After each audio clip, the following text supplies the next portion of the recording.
into a Winston Goats while Xavier stick with the McCree bunker comp that we've been seeing a lot of on well. So out the gate, that means Xavier should be able to take the hold of the point positionally. GrandXur need to find the opening here to get that initial dive on. Already low for Hamzy though, gotta watch out for the HP bar. Yeah, big wraparound, and that's the thing, Xavier are happy to just keep playing ring around the rosy here, laying out the shots from the Peacemaker. And here, what you need to see is, as they wrap around, they lose that shield, so Queen has to make sure he's got the cooldown ready.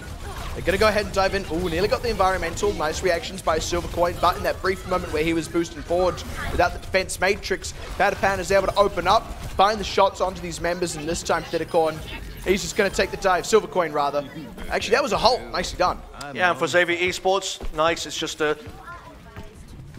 shield bash with the flashbang combo that really nails in the coffin for GrandXur. Now they're holding up fairly far forward here. What this does allow Xavier to do is, if they get dived on, they have room to back up, which is exactly how they need to be able to play. Disengage, play for the flashbangs, play for the shield bashes, play for the picks. Now Xavier, they're in a pretty nice position here, and they're still nicely dug in as well. Keep doing the same kind of thing, throw the halts out, etc. Sitting on this Deadeye as well. There's no good ultimates on the GrandXur side so far.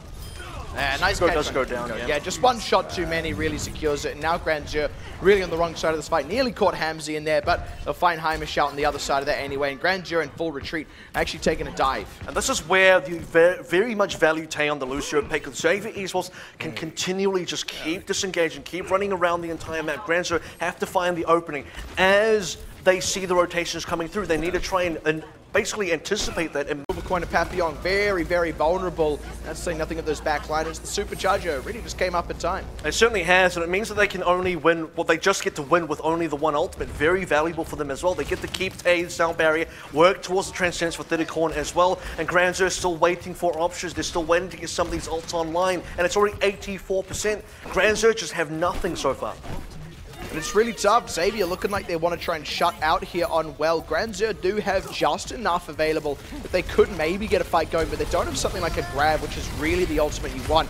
At any rate, Papillon gets aggressive with the Primal Rage now, causing disarray in the back line. Mostly answered by Thittercorn's Transcendence. Self-destruct from Olivier doesn't find its mark.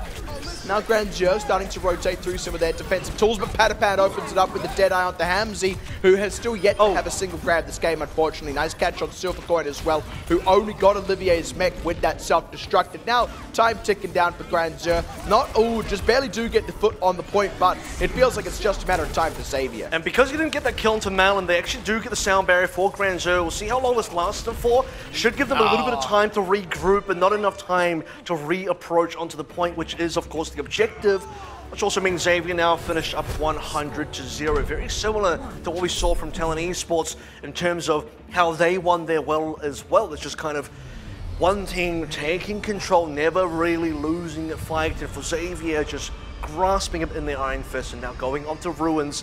Maybe they can do the same.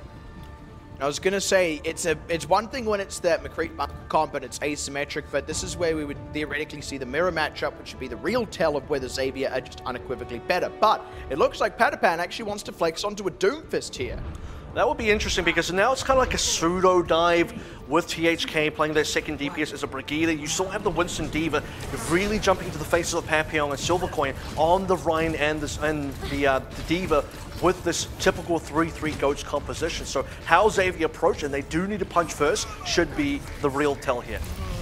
Now they are getting aggressive, throws in the punch, but doesn't actually connect with anyone. GrandXur left enough space there. Now Xavier, they do actually get to set up around the point itself, so it is still GrandXur that need to find a way in here. And there's only one real punish against Patapan. It's up to Heimish to get that shield bash. If he misses, then Patapan gets to do whatever he wants. Ooh, nice catch on THK. Speaking of Heimish getting the bashes, but Patapan's still in the scrap. Hugo finds him though. Yeah, now Xavier actually didn't get the explosive start that they really needed with this Doomfist composition. Nice cleanup now by GrandXur, gonna force Tay and Olivier back. Don't actually able to chase out the kills, or not able to chase out the kills rather, but GrandXur get control of the point. And the coordination just seems a little bit off for Xavier. Queen now changes onto Orion because while they had Winston and D.Va, they probably want to be diving in with their Doomfist, but it seems like Patapan was going in solo a lot of times, couldn't quite catch anything, and then Xavier had to back out, now attempting to go in again. They're sticking with the Doomfist, but Queen gets charged out, and unfortunately Xavier just still not making the headway they need here. GrandXur starting to hit a bit of a stride, and I think actually this team comp's just not really working out for Xavier. It certainly isn't, and Paddypan should be looking to change here. Go play, I would say, the regular goats, which actually might be a bit difficult because Paddypan usually goes on to the Brigida. That's not available for him. He has to go onto a Diva, and I'm not too sure how good he is onto the Diva. Either way, though, that was a shatter. It was a decent one too. They got the follow up. Lidicor not able to save Tay. Hugo answering with his own Transcendence as well to keep them safe in the fight. Hamzy wants to commit a grab here. Doesn't actually need to at this point. Just going to mow down Paddypan on the retreat. And at this point, Xavier, they're really going to need to change their tune here. It's really difficult though. They back themselves up into a very difficult corner, digging a pit for themselves as well. Paddypan doesn't really have much to change onto. Maybe they can go Super McCree. That could be a composition for them, but Hamzy and the rest of GrandXur are just so far ahead in ults. And that's a great placement on the grab, abusing the fact that there's no Diva there. They can just kind of toss that out willy-nilly, comboed it up with the self-destruct, and again, a pretty clean, easy, quick fight win for GrandXur. It's all in cleanup mode now, and late deaths here would be really painful. 85% for GrandXur. And this is the final attempt here for Xavier. Paddypan onto the hammer is actually really nice. We did see a little bit of that last week, when they did play the week 1 match, and Paddypan's Wrecking Ball is fairly decent. Here comes an Earthshatter from Queen, not sure if it landed. Paddypan's looking to maybe sneak a point or force an overtime. Earthshatter from Queen, not so hot. Olivier's grab, not so good either. GrandXur, though, get the first kill in the fight. Paddypan was able to flip the point, but they're still not actually ahead in this fight just yet. These tanks need to get healed up. If they can't win the fight, the flip doesn't really do anything, because GrandXur just recap and win the game. So popped up in the air, he's going to be just fine. Rotating into a grab soon, but Olivier's actually nearly back at one of his own, having used it just earlier, and with 100 charge in the pocket, that could be something they can rely on. They get caught up in the grab for the meantime, and THK able to get some kills on the front line. He has to be the one to flex onto the Doofus here, but it pays off. There it is. Now that early cap gets them 32%. This is usually where you'd expect the cap to come through after the overtime really starts to tick down. And for Xavier now, they get to slowly make their way back in. And because Paddypan was sneaking that cap away, it was actually a 6v5. The GrandXur didn't clean up the 6v5. They weren't really winning there. That might have been their mistake. And that's why now they're fighting against the Xavier team that's ready to fight back. Maybe GrandXur just kind of let that one go a little bit, but early kill onto Queen. The minefield is there in response with the grab out as well. They self-destructed, preserve the mech, catching THK and Paddypan. Hamzy ends up being the only casualty. Now GrandXur, despite that one hiccup, they are poised to cap back and quite likely close out the map as well. And Paddypan's really got to come back fast here because they're still bleeding members away. The cap's about to flip, and that's really bad for Xavier. Hugo pops the Transcendence just to make sure they're safe. There's going to be the dive in from THK. Hammer nothing. Paddypan as well. They nearly find Marlon, but not quite so much luck. They do find Hugo, but that's only one, and it's just a 3 versus 5 here on the point. THK taking some pain. Ooh, Heimish gets bumped off the edge. This is actually salvageable for Xavier. Now they're at full force on the point itself, despite the flip over to GrandXur. The sound barrier's now run out. Nice stun, though, onto THK, but they don't follow up the kill, and now Papillon takes an environmental death. That's going to be a D-Mech on Silver Coin. Xavier, they're going to take control back again. Yeah, they certainly are. They just got the necessary picks to do so. And for Xavier, they get to flip this one back around. Unfortunately, because they didn't have the cap for most of that, they're still just not quite at the 90% mark yet, but they are seriously challenging now for this cap. And if they win this round, they will secure all of Ilios. I mean, at this point, you know, is this GrandXur's mistake or is this Xavier's great play? I think the answer is it's a bit of both. At any rate, GrandXur going to change it up just for the last little bit. We'll see what Paddypan does here with the mines. Maintaining control of the mines while you get to overtime is super valuable. Throwing that one down onto the point. Everyone's got to charge it through it. THK goes down. Papillon, nice shadow. Where's the follow-up, though? It's a little dangerous. They find Paddypan, and that should be enough to crack this one wide open as they drop Queen. Now it's just about routing these supports. Charge in. Very brazen from Papillon. Olivier trades one back, but it's looking like that's all Xavier will get on the back end of this fight. It's just about closing out these last members. Take them into sound barrier. They are regrouping a little bit, but they're not really getting the kills to back it up just yet. They also aren't dying, though, so as long as THK can find a couple of punches here while Paddypan maintains control to the point, he will go down, but THK is nearly on Meteor Strike. Tay does go down as well, though, so now Queen cannot get healed up, gets knocked down as they go for that charge. Papillon scoops 2 in that one. That's going to be all she wrote. GrandXur evening it up on Ilios. You got to give to Hamish that despite falling off the map a little bit earlier, he manages to get a nice shield bash onto Queen as he was trying to get that Earthshatter down. Completely denies the Earthshatter, shuts him down. Queen then dies shortly afterwards, and for Xavier, that might have been the comeback time. That might have been the comeback momentum for them. You still got to give credit to Xavier for forcing it to win 1999, considering how far behind they were. But to be quite fair, GrandXur had control of Ruins for the majority of that round. Thing is, Xavier just kind of hamstrung themselves and nearly recovered, but not quite. So they're going to be very careful to not hamstring themselves again. It cost them dearly. Now they are tied up on Ilios, just going to go ahead and take a goat scomp out the gate. Yep, just keep it safe. Now it's going to be, not quite a mirror, it's going to be Queen on the Ryan and Papillon on the Winston. We've seen this a few times. We're on Lighthouse, one team will go Ryan, the other one will go Winston. It's up to the Winston team to get the early initiation and find the early kills.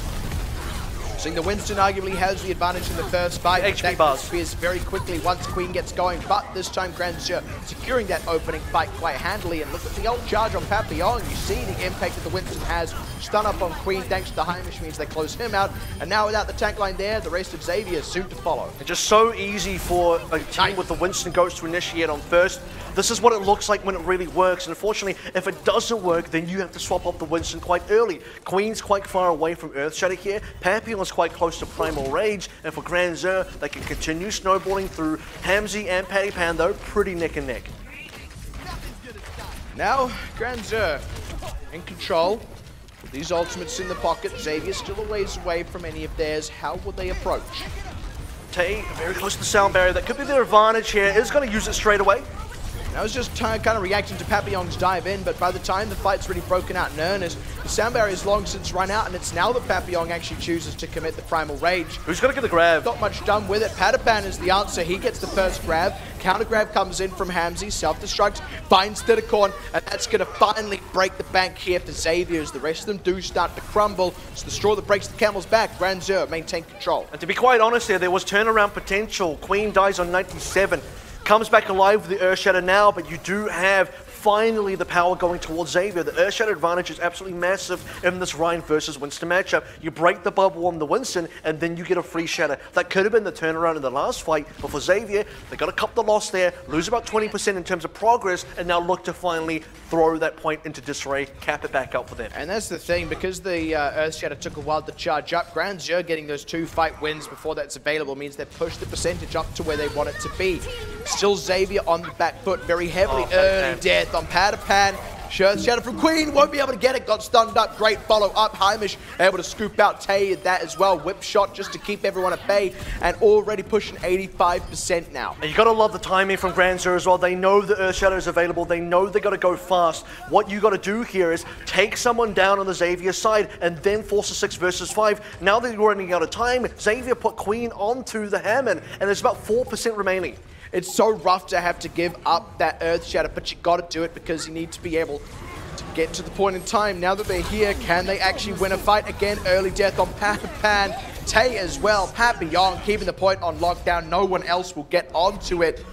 GrandXur, thanks to a decent Ruins, and I'll be honest, Xavier trying something that didn't really work.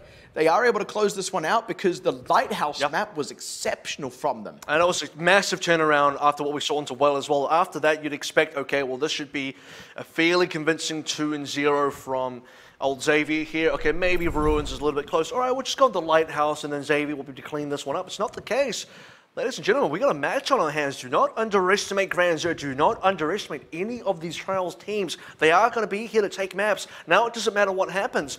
GrandXur are potentially in a position to maybe close out the series. If they don't, they've at least taken a map. Xavier could come back, but not without, you know, fighting tooth and nail for it. And that's the thing. Look, we said at the top of the match, don't count GrandXur out, and this is exactly why. Something I think is so interesting about how all that played out is, again, we got to revisit Ruins there. Xavier did kind of dig their own grave a little bit. They nearly clawed their way back out, which is actually pretty phenomenal when you consider how dire things were there in 2 of those major fights. But still, GrandXur had enough of a lead to close it out. Xavier, after that, they went, can't afford to do that again. We need to play standard. We need to play series. We can't take risks here. And then they lost even harder than what they did on Ruins. That is very telling. That's what says GrandXur are competitive in this series. And I think the timing was just really unfortunate for Xavier as well, because I got to go back to the notion of Queen. He was just a few percentage points away from that initial Earth Shatter, and then died, had to come back as a Wrecking Ball. And I got to think maybe there's a world where he doesn't come back as a Wrecking Ball. Maybe they find some other way to touch the point and they play the Earth Shatter, because that to me was the only realistic way of coming back into the game, and then win with the Earth Shatter, snowball somewhere else, recharge the Earth Shatter, force the Ryan change onto the side of GrandXur, put them at a disadvantage for ults. That's how they come back and win, but it just never happened that way. And that's why they're going to be down now for Ilios. And I also want to address the notion of, you mentioned this, but for Ruins, it felt like they were trying to claw their way back in. It immediately reminds me of Horizon Lunar Colony last week against We're Eternal Gaming. They probably should have lost that. They clawed their way back in. And I have to think, how many times does Xavier have to be in the situation where they're forced to do that? And eventually it's going to not work. And, well, this was exactly that. It didn't work on Ruins. They weren't able to claw themselves back into the game there. And it's unfortunate because the potential is there. I mean, we saw also on Well was the complete opposite. They were the ones shutting out GrandXur there. And that's, I think, going to most likely define a lot of this series. It's going to be one team or the other really hitting their stride. And I think who wins the maps and therefore who wins the series is going to come down a lot to who hits it when. Yeah, it certainly is. I would say for Xavier here, it's a bit of a wake-up call. And you'd rather have that wake-up call happen right now than a little bit later on in the series. Numbani finally going to see that here in day 2 of week number 2. And for Xavier, I like to see if they can really unlock some more DPSs here. Maybe put Patty Pan back onto something like a McCree, especially for the defense. We know the DPS picks are very valuable. So this, I think, should be a turning point for Xavier. If they lose this, if GrandXur pick this up, I think GrandXur are in an excellent position to just close out the series from there. You'd certainly like to think that they can get more DPS play out here, and that's the one thing with GOATs is it does limit what your DPSs can do. When you got Patapan, you do kind of want them on a DPS. You don't want it to be water. Yeah, you don't want it to be a Doomfist flex against a GOAT. That's not the way to do it. But Numbani gives you options, and that's the great thing about it. Interesting as well that this is, I believe, the first Numbani we've actually seen since day 1 of week 1. Perhaps, the memory's a little bit short there, but I do want to say, look, you can put Patty Pan onto Doomfist. That's fine, but don't do it as like all 5 are playing GOATs and then Doomfist for some reason. Really commit to building your comp around the Doomfist. So maybe have the Winston and the Diva there, kind of have a dive, play Sombra as well with the Doomfist to really utilize the Doomfist pick. Otherwise, it's like a bad GOATs comp, and instead of playing what you're meant to play in GOATs, you're going to Doomfist instead. That's weird, right? So if you're going to commit to the Doomfist, commit to it properly. At any rate, Numbani will be where it plays out. Now we have the potential to go into the break tied 1-for-1 as we have so many times throughout this season so far. Or maybe it's GrandXur holding it to match point.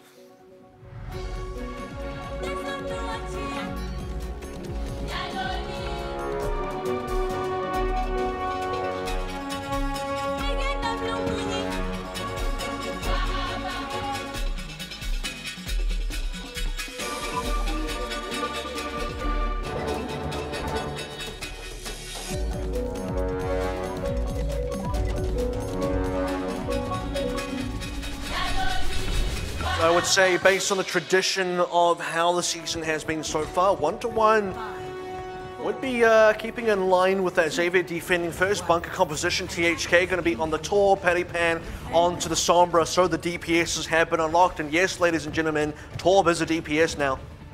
And I am liking this setup here for Xavier.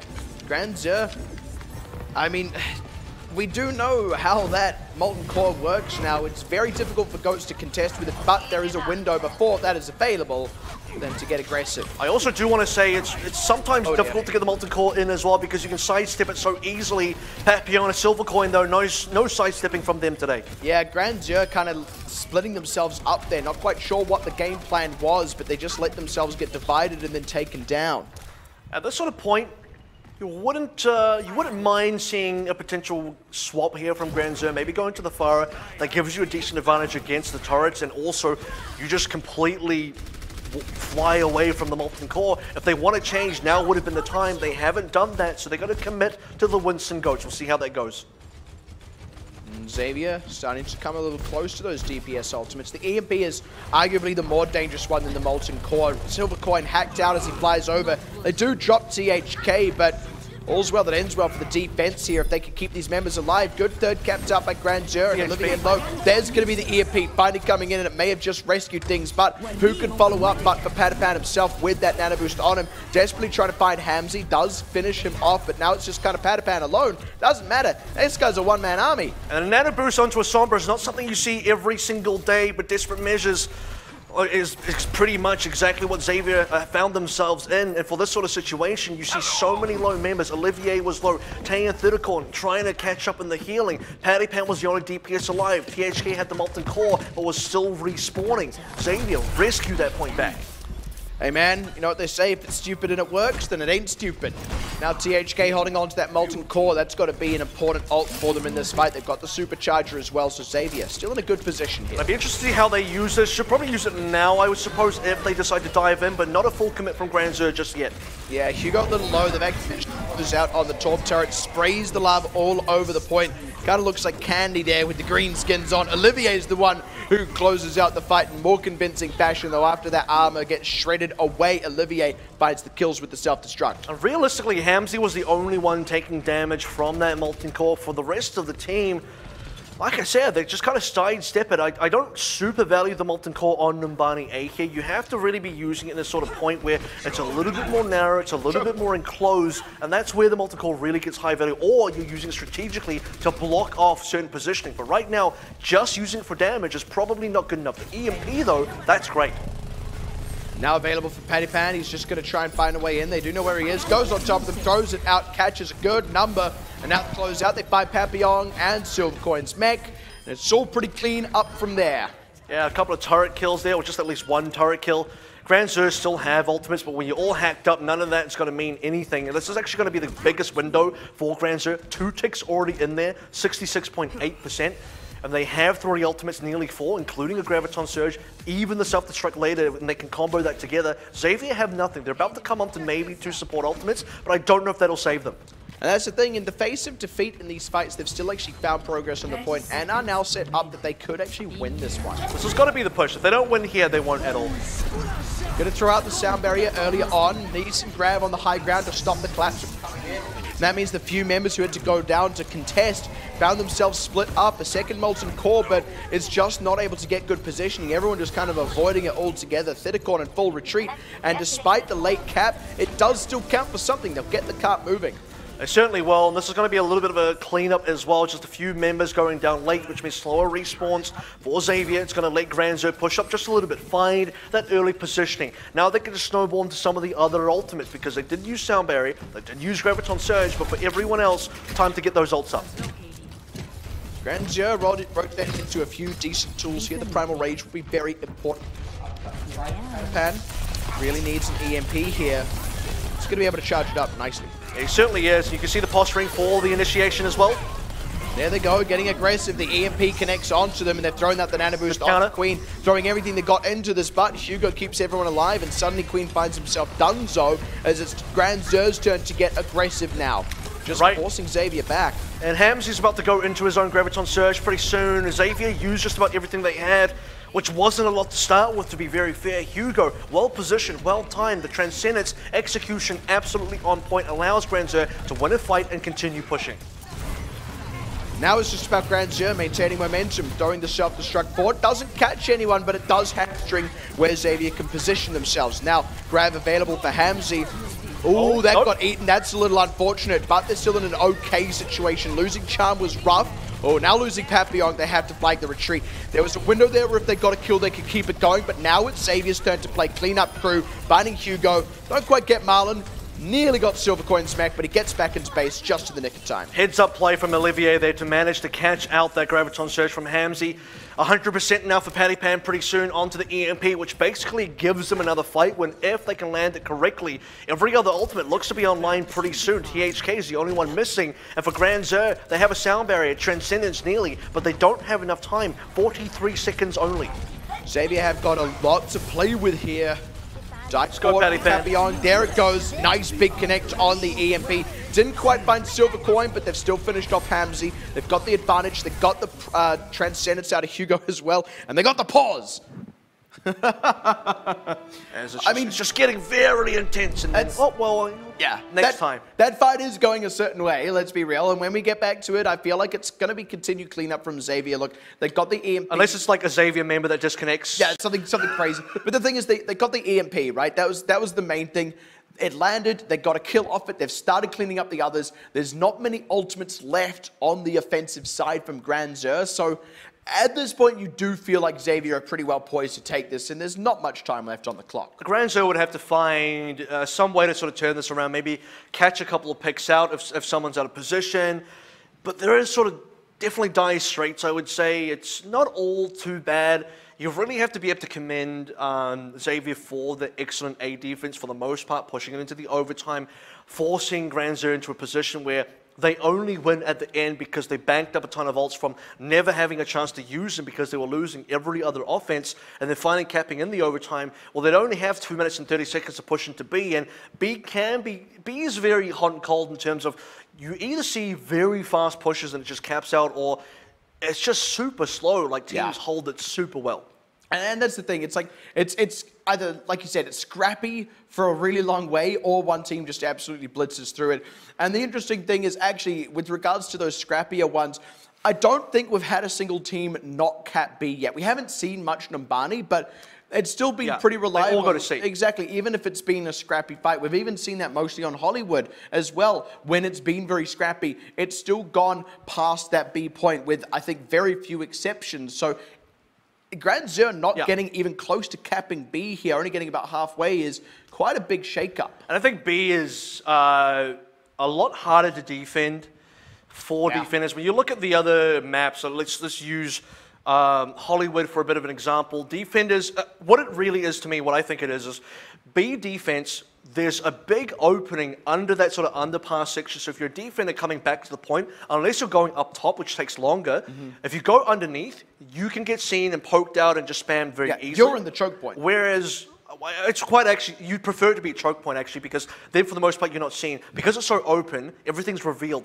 Whereas Hollywood B, it's two big choke points for defenders to come back in. Dorado is one big opening and then two big choke points, so usually you have a lot of options, which is good.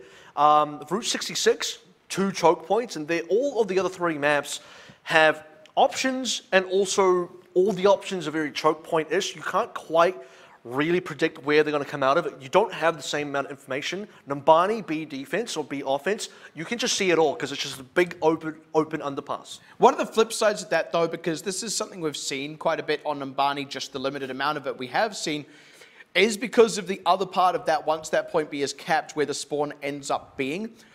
If the defending team actually gets control of that space, it's actually a lot easier to set up a spawn camp because there isn't many alternate routes, and it's not too far away from the spawn so as to be punishing for the defenders if they do get a couple of trade deaths in there. So it's just some of the interesting quirks of the map geometry as it plays out, and I think that's why, like you said, it's quite unique in how that point B tends to play out. Even after it gets capped, we do often see a number of fights still taking place in that area. And I don't know, I haven't sort of measured the distance here. By the way, just still waiting on this break. But it seems to me like the respawn distance for Numbani B defense is reasonably long because you're coming from the C spawn location to get to B. If you think about where the cart starts pushing on the B offense and where the defenders spawn all the way back on C, that distance is absolutely massive. And it's not like all the defenses are that far close, but even as you start to get closer and closer and closer, it's still a reasonable walk from the defenders. And I'm trying to think now on the other 3 sort of push maps, if the distance is kind of comparable. You know, again, I haven't really measured out the distance myself, but just on a feeling, it feels longer.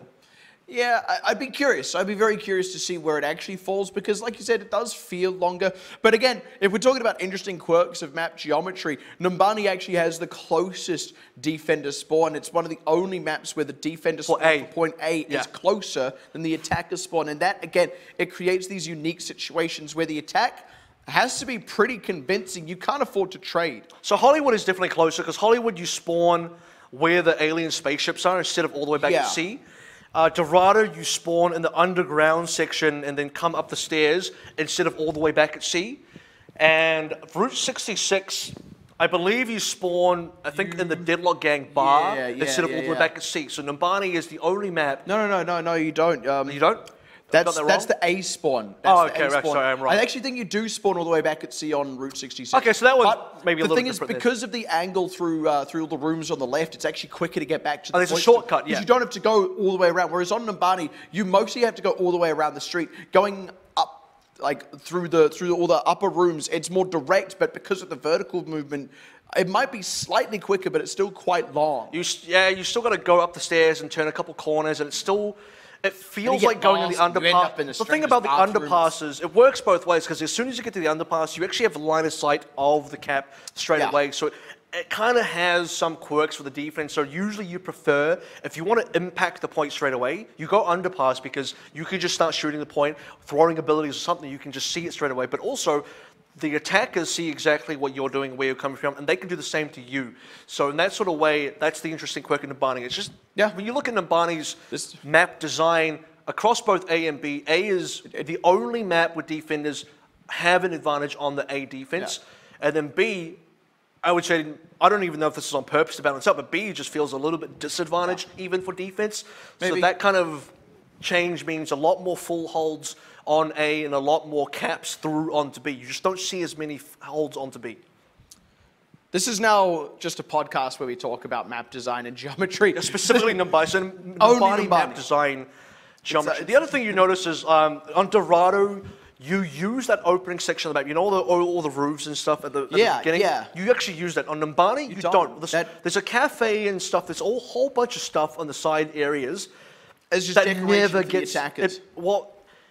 I don't think it was designed that way. I think it was designed like, well, you could use this, but no one decides to because it's more efficient to hold the point. I mean, that is the reality with most of these maps. And the other thing is, if you think about the design, if you did use the front sections and the cafes and the side routes, you've got no advantage. You've got no high ground. I was going to say, then it actually evens out the respawn distance, because if you imagine the A defenders respawn to go all the way there, that's comparable now to every single other A respawn distance, right? So maybe the intended defense was that you would hold close, but because no one chooses to, the cap itself is really closer to the A respawn defense. That's how it kind of intended. I don't know if it's intended either, but that's just how it feels. It's interesting. It is just one of those. It's quite unique in that regard, not just among the hybrids, but among the hybrids and escorts as a whole. Just in terms of where the spawns all kind of play out, and that's kind of remained true as well, even with the new maps getting released, Blizz World, Rialto, etc. Hollywood has. Are we getting back into? We are. So never mind. I'm not going to speak about anything else regarding that. It's got Numbani. Watch the podcast later to get cleaned up. Yeah, you'll have to go back for the VOD. And that's Hugo taking a dive. That's 20 seconds left on the clock. Actually is time remaining. Hamzy nearly onto the grab. Papillon freshly onto the Rhine.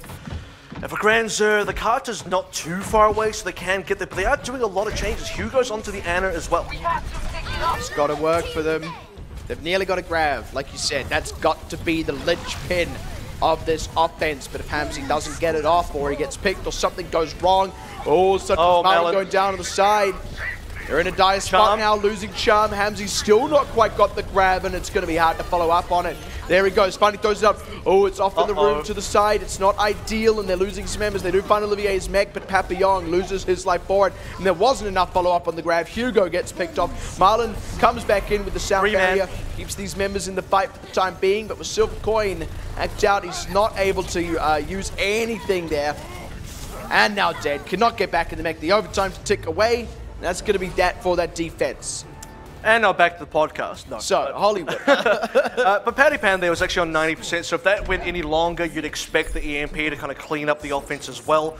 We did kind of predict that before we even went into the break, it did start to look like the fight was really going Xavier's way. It did. We then had the sort of reapproach from GrandXur to try and make things happen again. The grab didn't quite hit its mark, and then things went quite sour after that. This is an interesting place for the cart to be. It's not really that good. Like, ideally, you want it to be around this corner again, because now it's in a sort of position where, and now I'm glad we did talk a little bit about map design, but if you go from the underpass, if you're a B defender now, going from the underpass, you no longer have line of sight of this cart. If this cart was around the next corner, coming through the underpass, you would have line of sight and you could do something. So this actually makes it very difficult for a B defense to happen. And also because of the position here, oftentimes after losing point A, you do get that quite early fight just as the cart rounds that first corner.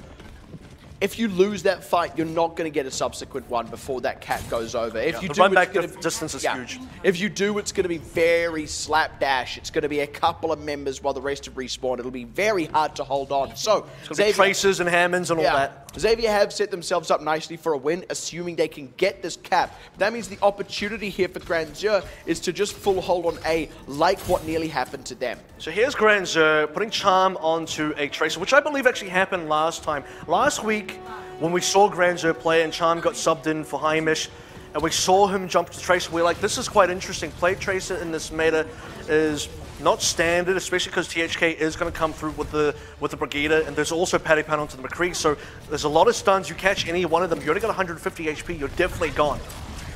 It'll really sting, and it's going to be a bit tricky for GrandXur to try and change up this team comp if things don't work out for them. Papillon taking some hurt. There he is, gone. Yeah, gets caught. That's really the unfortunate thing. Hamzy even ate a stun. I think GrandXur, they can't lose this point here. They need a good defense on A. It's just not happening though. Padapan is relatively untouched. Look, they're even pushing forward to route out these members, forcing a dive from Malin there, even getting shots from Papillon just to keep him way. Hugo's got to take that same dive while one person was still set back, capping the point. This has to be a perfect defense. Now, the good news is a lot of them got the forward spawn, so they can just already sit onto this cart final location. And the good news is the sort of square is just far enough that coming from the underpass, you can sort of see the head of it. That will help GrandXur's defense out just a little bit. Charm's going to stay on the light. He's going to go now onto the Brigida. Probably a good decision. Seeing how quickly he died on that AO defense was pretty bad. GrandXur haven't quite been able to take this very far forward fight. You kind of want to be fighting around about here instead. They're just going to sit back and fight around where the cart finished up for them.